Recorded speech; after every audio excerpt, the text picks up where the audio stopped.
Ladies and gentlemen, my name is Esports Monies, ESM, Mac10, whatever you want to call me, and let's get started. Hey guys, if you like my content, hit those like and subscribe buttons. It really helps me out. Thanks. Okay guys, so today is August the 23rd of 2017, and you'll be seeing this on October the 24th because I already uploaded a hero guide for today. It's also relatively late in the day. So, BSJ's Huskar. Quite a few things I want to talk about. The first thing is, ignore the black flicker, there we go.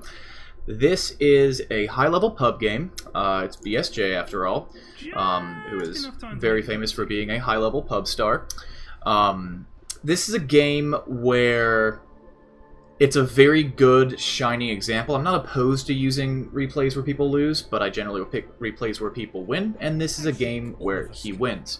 So, first thing I really want to talk about is the idea of playing your game or playing to stop someone else's game, which is a common theme with the way that I do my analyses. This is a very good example of Radiant, BSJ's team, saying, we're going to play our game, and the Dire saying, no you're not. These are teams where no team carries exponentially harder. The carry potential is definitely better on Radiant than Dire, but Dire has the advantage of being able to take a team fight at pretty much any point in the game because of the fact that they are directly counterpicked in. So before we even continue, let me just go over the draft briefly. So the Timbersaw is an okay pick here because of his reactive armor and the fact that Huskar has an extremely high attack rate, and that's how he does damage. It's not burst-based. The PL, also a relatively decent choice against the Timbersaw because of reactive, or a relatively weak choice against Timbersaw because of the reactive armor. To a certain extent, they counter themselves. They counter each other because the PL will burn the mana of the Timbersaw. However, the Timbersaw also has a lot of AOE damage that rips through the PL's illusions, and because PL, the modern PL, is not as hard of a carry as the old PL, this makes Timber a better answer for him throughout the entirety of the match. Earthshaker, all-around great support, as always. Nightstalk gives you more lane, or gives you more map presence, or, I guess, more accurately takes away your enemy's map presence. And then over here, the Dazzle is the linchpin that's designed to hold together this draft. Because the Silencer, if the Silencer gets off his ulti before a team fight, and there's any sort of coordination on the Dire should win that team fight, assuming farm is relatively equal. The AA ulti prevents healing, as you probably know. It's being played by our good friend CC&C. There's me. I'm memeing right now. So the AA ulti prevents healing, and Huskar is a hero that likes armlet. He likes to armlet toggle. He likes to play at low life. And in general, taking away his regen is a death sentence for him in a lot of scenarios. Swindle Melons, also a fantastic player, is on the Dazzle here, and he will be using the Shallow Grave to try and keep Huskar alive, our good hero BSJ. Meanwhile, Venomancer is not often the best against Huskar because at max level he has 50% magic resist, and he has a base magic resist of 25%.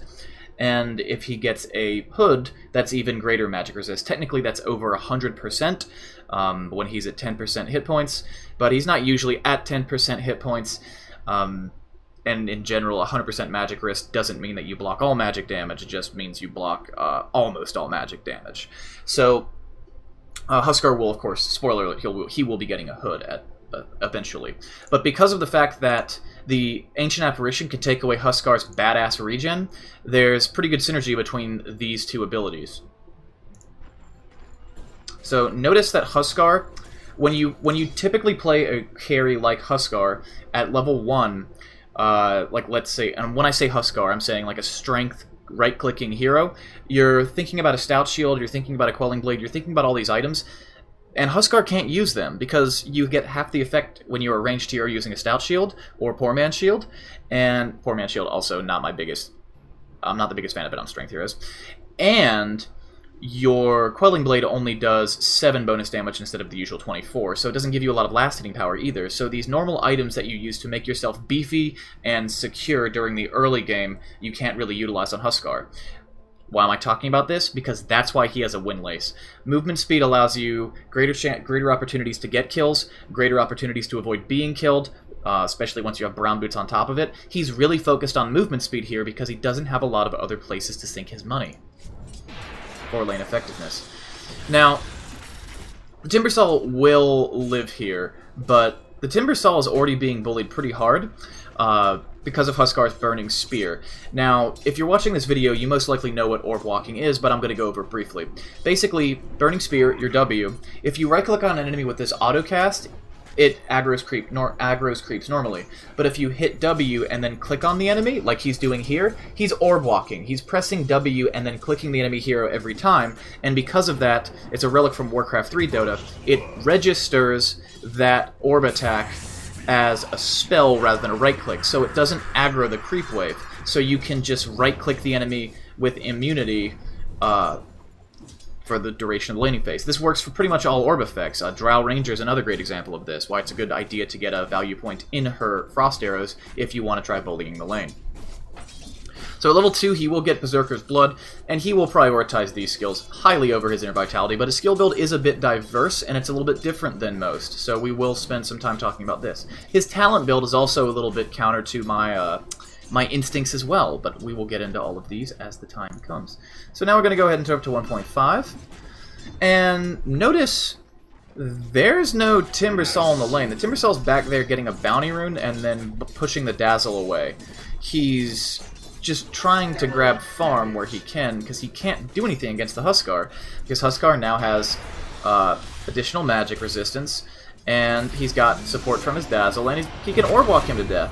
So Spirit Breaker can dive all he wants, but remember the Burning Spear stacks and does damage over time. He's taking a huge amount of damage, and he hasn't been attacked in forever. Also, we are at 1.5 times normal speed, which is why the regen is so high. So Huskar will be doing a little do-si-do, taking a couple of laps around those creeps, getting his CS. Wave is being pulled, he's going to get this CS and then go try to get the creeps over here. Notice how BSJ's not really looking around the map at all. He's not preoccupied with kills. He's playing his game. Much like our hero from the last daily, Anna's Sven, he's concerned with getting his money. He doesn't really care what the enemy is doing. Now, one theme in this game that actually changes the dynamic, so there's about an equal level of scalability and an equal level of farm dependence, relatively equal. Radiant does carry a bit harder. But the problem with this is that PL doesn't rely on a lot of cooldowns, and Huskar doesn't rely on cooldowns either. These are heroes that are ready to fight at a moment's notice, regardless of what fight happened before. As long as they have health, they're down to fight.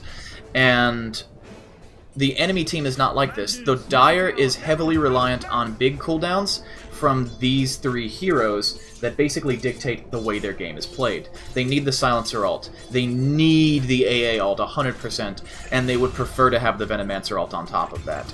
Also notice, no one here actually gets a Veil, but with the Ice Vortex, you're taking an additional 30% magic damage, which is pretty significant when you have all this magic damage. I mean, this is magic. Oh, that's Chakram's pure. I did not realize that's pure. But Whirling Death is magical unless you hit the trees. So, regardless, lots and lots of non-physical damage coming out, the majority of which is magical, which is one of the reasons that Huskar favors a Hood in this particular match. I should say BSJ. I'm not sure if Huskar would always go for the Hood.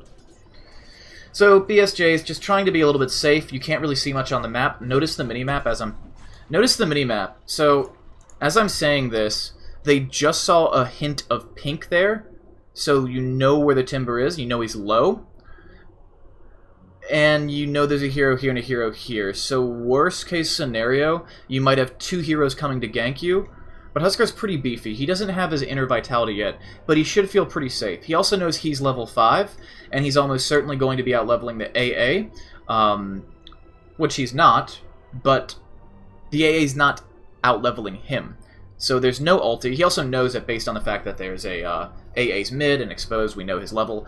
So the Huskar feels pretty comfy here. It's pretty hard to kill him at this point. That being said, he is kind of being a little bit safe. And here comes the Polarino Cappuccino.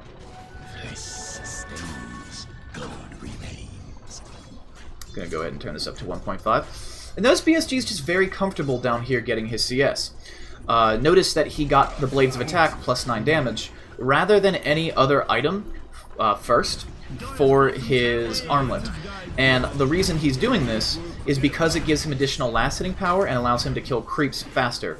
So additional last-hitting power, you could say he kills creeps faster with the Gloves of Haste as well, but he's got a lot of attack speed anyway from his Berserker's Blood passive. So he's primarily concerned with the damage. Also, when you're in lane, you're more concerned with that right-click damage than your attack speed, especially when you have an attack animation that's as abysmally poor as Huskar's. I really think his attack animation is bad. I hate it.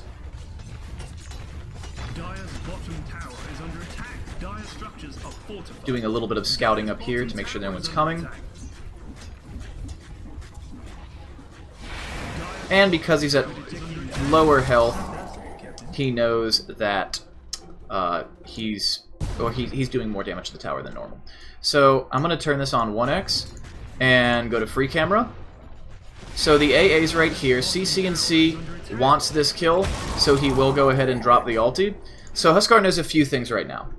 Huskar knows that there's no AA ulti up because it was just used here. He probably could hear it, even if he didn't see it, or his teammates didn't tell him, but it's Swindle, so I imagine he's pretty good at communicating across comms.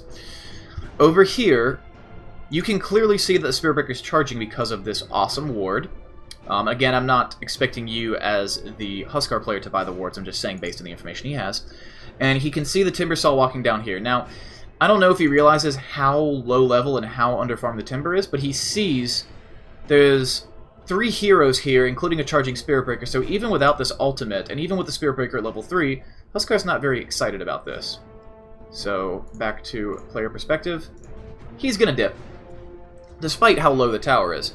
Now, the Spirit Breaker will cancel the charge, because he actually doesn't want to dive that deep alone for Huskar, because if he does, the level 3 Spirit Breaker is going to get eaten alive by this Huskar.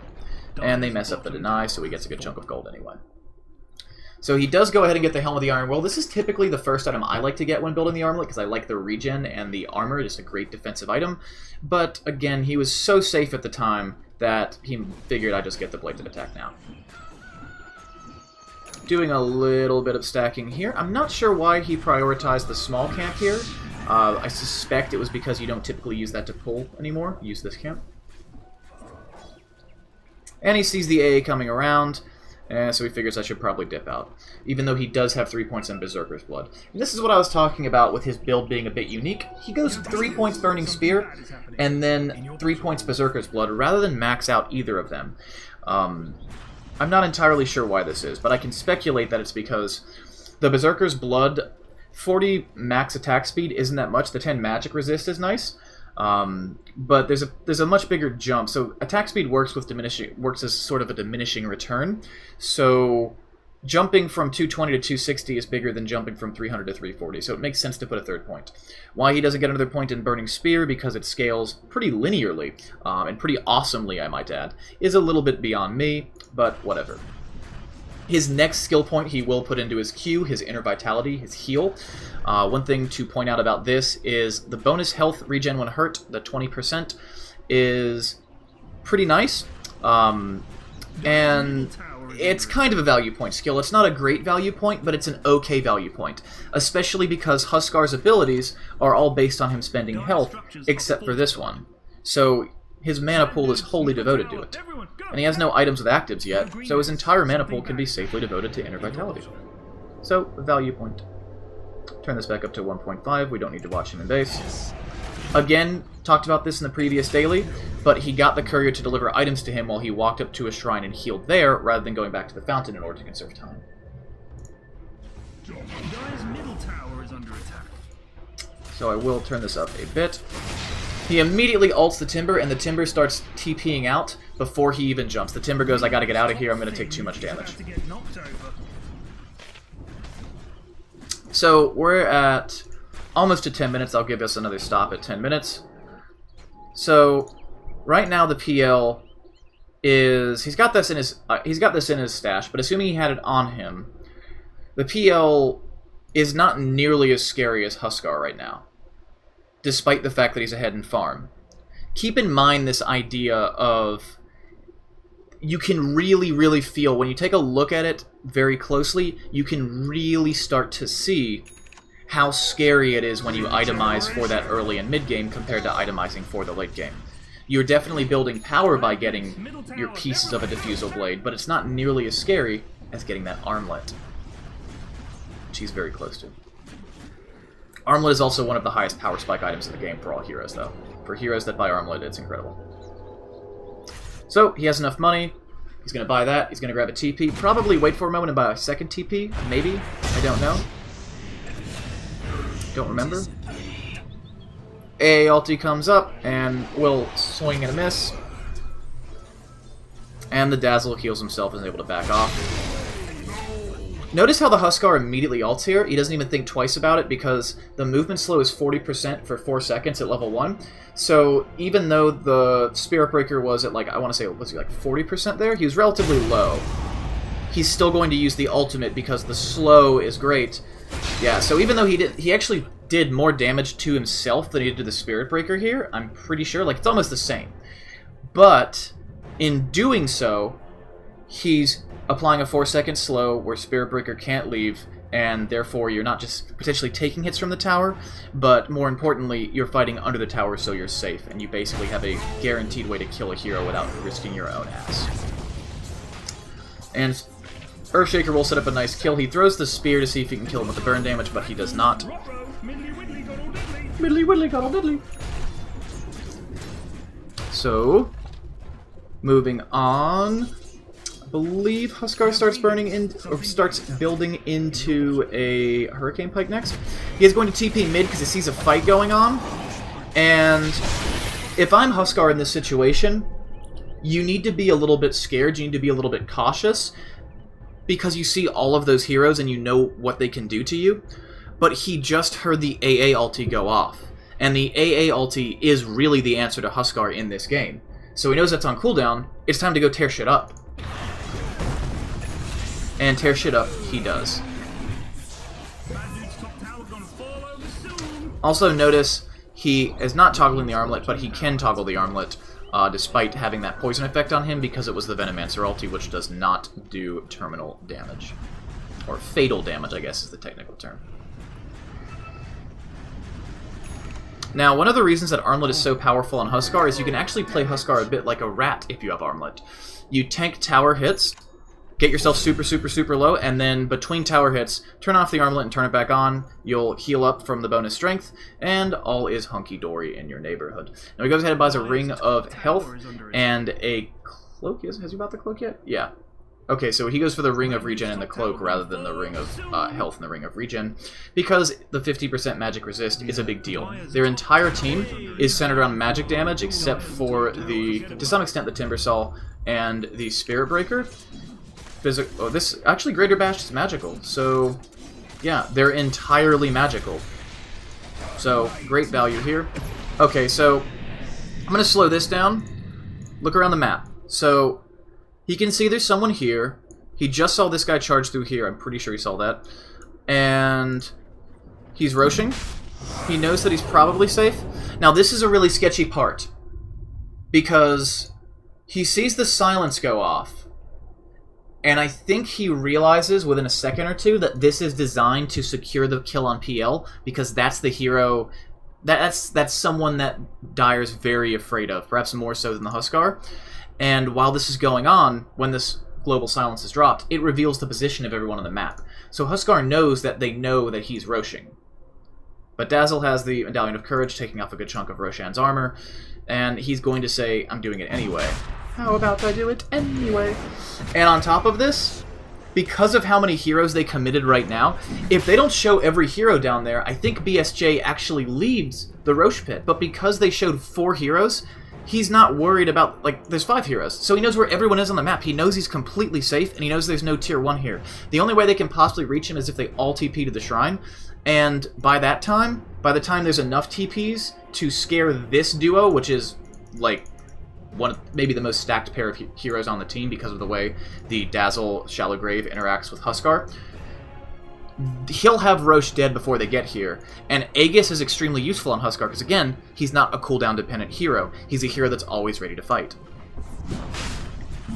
So notice BSJ backs up, right-clicks the Swindle so that he starts attacking Swindle instead of BSJ, and Huskar just dips out. Very comfortable, very confident, walking around with 25 hit points, doesn't give a shit. You can see everyone on the map. He does die here. I'm not sure if that was on purpose. I suspect it was an accident, but not the biggest of blunders. And now he also has the Hood, so he has an additional 8 hit point regeneration. He has plus 25 magic resist, so he's pretty close to full here. And he, without his passive really activated, he's at 50% magic resist, and he has the active on Hood. So a lot of people don't really think about Hood for the active, but the maximum amount of damage that Ice Blast does at level 18 is 320. I don't think there's... Is there Ice Blast damage talent? So he has 8% spell amp. So without the spell amp, we're talking 339 damage. If for every single tick of the Frostbite damage, assuming you don't get hit by the burst. Now, he has a spell shield that absorbs 325 magic damage, and he has 50% magic resist without his passive triggered.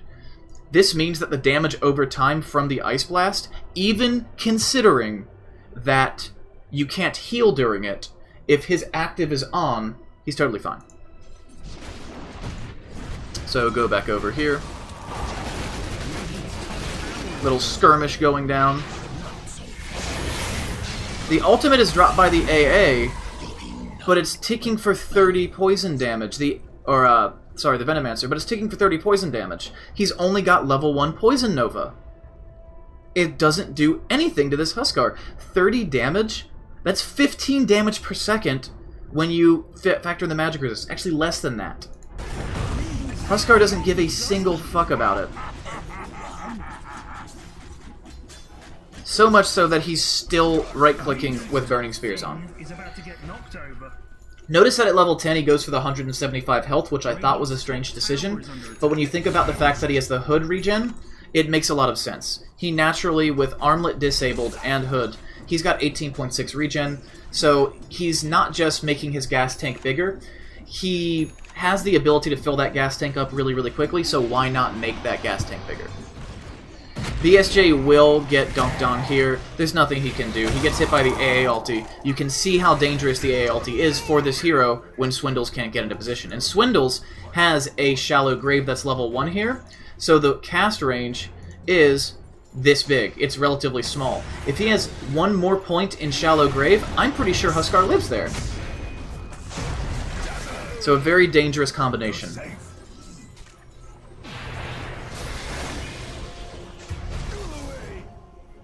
So we're at 16 minutes.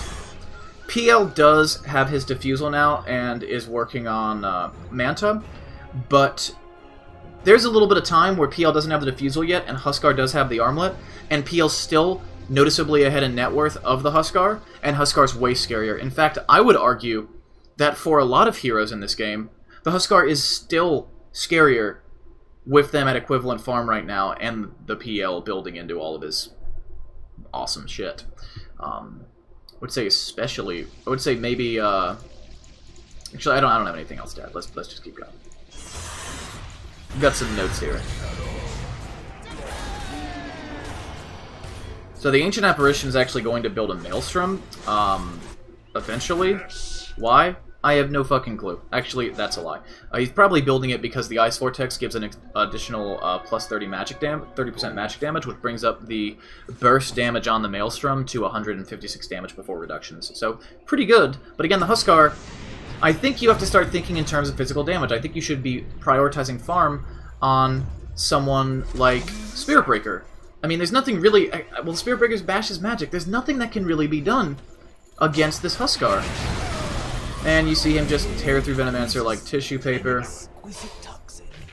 Alright, so a couple of things I want to go over because this is... We're getting very close to the end here. So, the big thing we saw here is in this replay, we have... I'm going to press play to reveal the map. So we see a team that is, outside of the Spirit Breaker, I would say, perfectly aligned to destroy this Radiant team. The Radiant team, I would still rather be a player on Radiant here from the start of the game if it's one of my pubs, because these heroes are easier to play, and they're not cooldown dependent, so you can fight the whole time, while Dire has to pick the fights. But if Dire gets to pick the fights and has all their cooldowns, and you're on roughly equal farm territory, like a 2k lead shouldn't matter, the Dire should absolutely destroy the Radiant. But they have to land all those spells. Another thing is, as the game goes on, the win conditions don't change for both teams. The Radiant will be able to push towers with immunity for a very large portion of the game because they are confident. They don't have to worry about cooldowns, and if all those cooldowns get blown, they can just dip and try not to die. Though if you get hit with the AA ulti combined with the Veno, you might just die anyway. But basically, if you play around those cooldowns, you can push at any point in time. All the while, this team's getting more powerful with farm and more resistant to these spells, and if Dire continues to get farm as well, then they can scale their spells against the resistance to those spells on Radiant. But for the most part, as the game goes on, the Radiant becomes harder to deal with than the Dire, so you don't really want to be playing an even game, and you have to execute those team fights. But generally speaking, in 20 minutes, if the game's still going on, which it is, but really barely, the win conditions don't particularly change. Radiant plays safe and gets good picks, and Dire needs to have an all-out slaughterhouse team fight. Let me check my notes to make sure I'm not missing anything. So we see the Huskar build regen and get the extra health to fight through the A. He goes for the 30 damage at 15, which I personally am not a big fan of. However, it makes sense in this game because lifesteal doesn't heal you when you're under the effect of the AA ulti. And again, I think the Huskar is thinking about the AA ulti when doing most things in this game, because AA is a hero that you pick specifically for a Huskar or for an Alchemist to stop them from doing their thing, to stop them from playing their game. But again, if someone's trying to stop you from playing your game, they're not playing their game, and you have probably played your game a lot more than they have tried to stop someone playing your game from playing their game. So, another couple of things about Huskar. Winning through through CD dependency. Hurricane Pike is a great pickup on Huskar. It's going to be his next item. I would say the value proposition is actually better on the Dragon Lance because the Dragon Lance increases your range. Huskar has very low base range, so Huskar has 400 range. You add 140 to that, and he's actually got decent range now. But when you add the Hurricane Pike, it's only 5 attacks and increased attack speed. Huskar already has awesome attack speed, so the Hurricane Pike is a good item on him, but I'm not in love with it as much as I am the Dragon Lance for the range. Venomancer is the core on the enemy team. He's the highest net worth, and they're building him that away. They're giving him the EXP gain. They need him to get big. The problem is, he's not really going to be scary until he's like, honestly, like level 25. He needs those Plague Wards. He needs the Plague Wards. There's not a lot he can do about it. He doesn't really have any... He's not scary right now.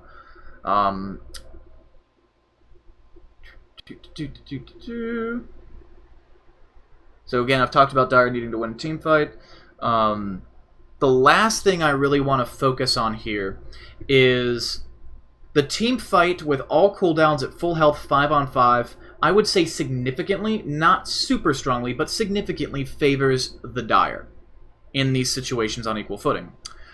With one pick on each side, if you get the Silencer, that proposition changes. I now give a significant lead to the Radiant because the Silencer prevents the Huskar from trying to heal himself. It prevents him from using... I think it prevents Burning Spears. It might prevent you from toggling it. Prevents him from ulting. It prevents the ultimate from the Earthshaker. And probably most importantly, it prevents the Shallow Grave, so the Huskar can't be saved. So if you go full offense, you can tear the Huskar right out of the game, or you can just kill the Dazzle right then, and then Huskar has no heals, and he's vulnerable to the ALT. The big Silencer initiation is the thing that can save this team, and if he gets picked off, it's no longer slight favor to one team or the other. It's now like a 65-35 in favor of, in my opinion, pull numbers out of my ass, in favor of the Radiant. And, as you can see, he gets picked off. This is a big team fight. The Dire knows that the timer doesn't favor them. The timer isn't, again, terrible for them, but the timer doesn't favor them. The longer the game goes, the harder the game gets, as a rule for them right now. And they want to fight, and they know this fight's going to be important, and the Silencer's about to die. He knows he doesn't have buyback because he has the Hand of Midas, and he has 42 fucking gold. So before he dies, he blows his ultimate anyway to give some kind of contribution before he goes. Slowing this down. But notice that's a pretty big commitment. Or, no, sorry. I'm getting ahead of myself. So, that was not a big commitment. That was just the PL walking up and killing him. So, well played, Crybaby. The Dire is going to, or Radiant's just going to casually destroy this tower now. We see the Spirit Breaker going mid to farm, but the Spirit Breaker has no farm. He has no money. He has no money. We're on free camera watching BSJ just farm up. The Radiant, look at how aggressive the Radiant is playing. This is a point in time where the Dire needs to be playing aggressive because they don't want the game to go that late. The Radiant has a ward here. Again, so does the Dire, but the Radiant has a ward here, and I believe the Radiant has a ward, yeah, right here. They have huge vision of this jungle. They're completely shutting down the farming capabilities of this team, even though they weren't particularly great to begin with. And the AA is going to die. Or the AA comes close to dying. He does expend the ulti there, but it's totally worth it because they got the Huskar. But again, if Huskar has Aegis there, or Huskar has buyback there and wants to come directly back into the fight, the AA's... The Imp has played his trick. The AA has one trick, and that trick has a 40-second cooldown. Huskar has like 4 tricks, and none of them have any cooldowns. His ult's got like, what, 11 seconds? 14 seconds? 12 seconds. God, I really guessed horribly wrong on that one. So, we're seeing this fight go down in the mid lane. The Earthshaker does blink in and get an okay ulti off, but immediately Huskar, BSJ sees the fight going on.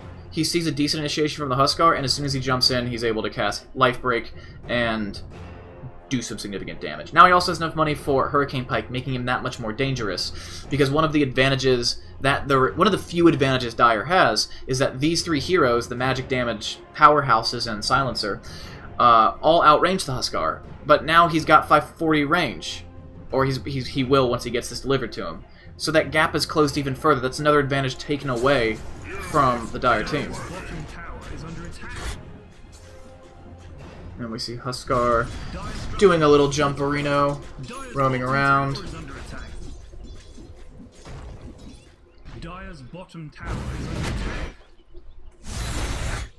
PL will probably go down here. Actually, yeah, PL does go down here. And Huskar's just content to continue to farm. He knows kind of a small thing. It's actually not. It's not a small thing. It's a huge thing, but I talk about it a lot with a lot of these. There's nothing to do on the map right now. The Radiant has very good map control. There's only 2 tier 2s left here versus all 3 tier 2s and a single tier 1.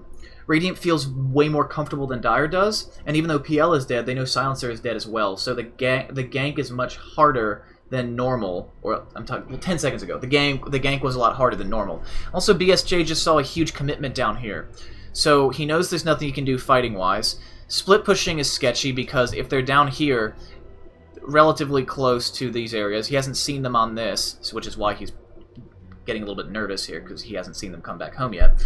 But the point I'm trying to make is there's nothing to do on the map, so he's farming. When in doubt, farm it out. Yeah, so he's backing up while getting that CS because he's a little bit nervous. But he has no real reason to be, or he didn't have to be, but he was nervous. And you should be. If you don't know where the enemy heroes are, they could be coming to kill your ass.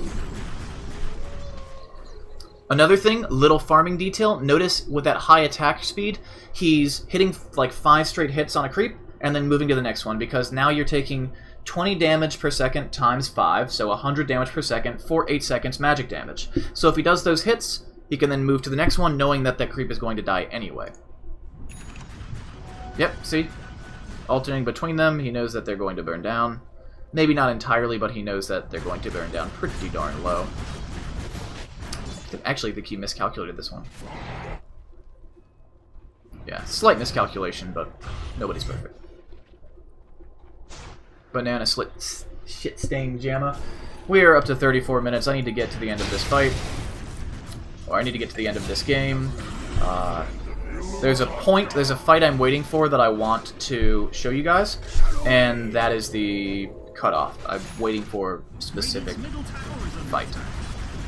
So, again, nothing really to do, so he's farming, but based on these illusions, he feels the pressure. He's moving up here because he sees that creep wave pushing in, because there's potentially opportunities about to open up, and there's either a team fight that's going to result in Rax or Roche. Rax being obviously more valuable, because it's only 22 minutes into the freaking game, so he walks up here seeing that this lane is pushed, and also seeing the enemy, his allied heroes are looking to fight, potentially. So, still running at ×2. I think the fight happens really soon. Fight should be happening soon. Come on. Come on, little BSJ. So now there's only a 1k... Now there's only a 1k lead, but it still doesn't feel that good if you're on the dire side. They get the Earthshaker, but they just committed the 2 scariest spells they have for it.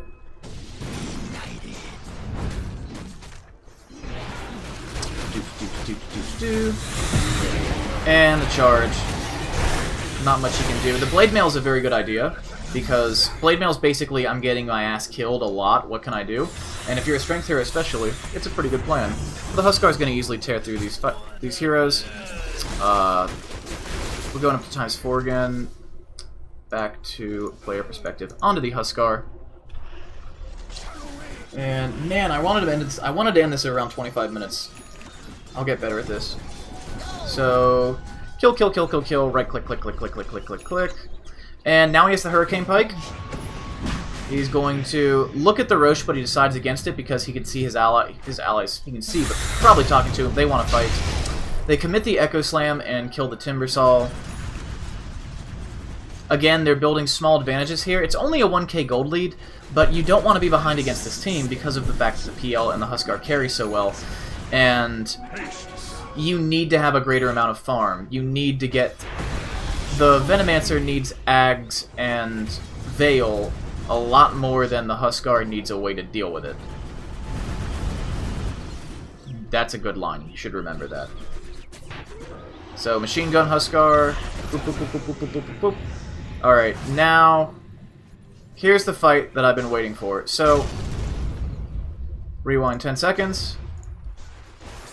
So, this is getting into more general stuff than just the gameplay of BSJ. So BSJ's pulling up the rear with smoke. That's not something I would look too much into. He's just coming from behind with the smoke on, ready to fight. And the PL's sending an illusion. They're trying to get this guy. Now, the Earthshaker is here with all of his cooldowns. They can see the position of all of these heroes here. They can see there's some creeps here, there's some wards here. But notice what the Earthshaker's decision is. Immediately blinks in, ults, and chain stuns until this guy is dead. With no buyback and no global ulti. Now the Spirit Breaker's rushing in, the AA's ready to fight with his silly-ass Maelstrom, the Shadowblade Solar Crest Venomancer is coming in. This is a fight that the Dire should realize they can't win. They think this was just a gank because they haven't seen Swindle or BSJ. They should know something's up. Oh, yeah, they didn't see BSJ. And now they should realize that they're just straight up fucked. A great ulti landing from the AA, but there's no real follow-up other than just landing a good ulti from the AA. And they miss the PL with it. So because the Silencer's dead, they don't really have a way to start the fight off. They go in thinking that they have the advantage. They go into the fight thinking, aha, we know something that they don't know. We're going to get the drop on them. We're going to kill them because they just invested 2-3 heroes to gank, and we have the rest of our team here. In reality, it's the whole 5-man squad, and they just lost the only way that they can take a fight with them. So, again, a lot of general gameplay analysis here, more so than just Huskar's build, but I think I touched on a lot of the Huskar, and I wanted to really show that level of commitment that the Earthshaker, this is no longer a 10-minute level 1 gank to commit a black hole. This is a 30-minute I'm blowing my Echo Slam to kill a single hero, because once this hero is dead, there is literally nothing that the Dire can do to fight us. So thank you guys for watching. My name is Esports Money's ESM Mac10, whatever you want to call me. And if you like this video, don't forget to hit those like buttons and subscribe buttons. And if you want to see more content from me, hit the little bell icon next to the subscribe button. And I will see you guys next time.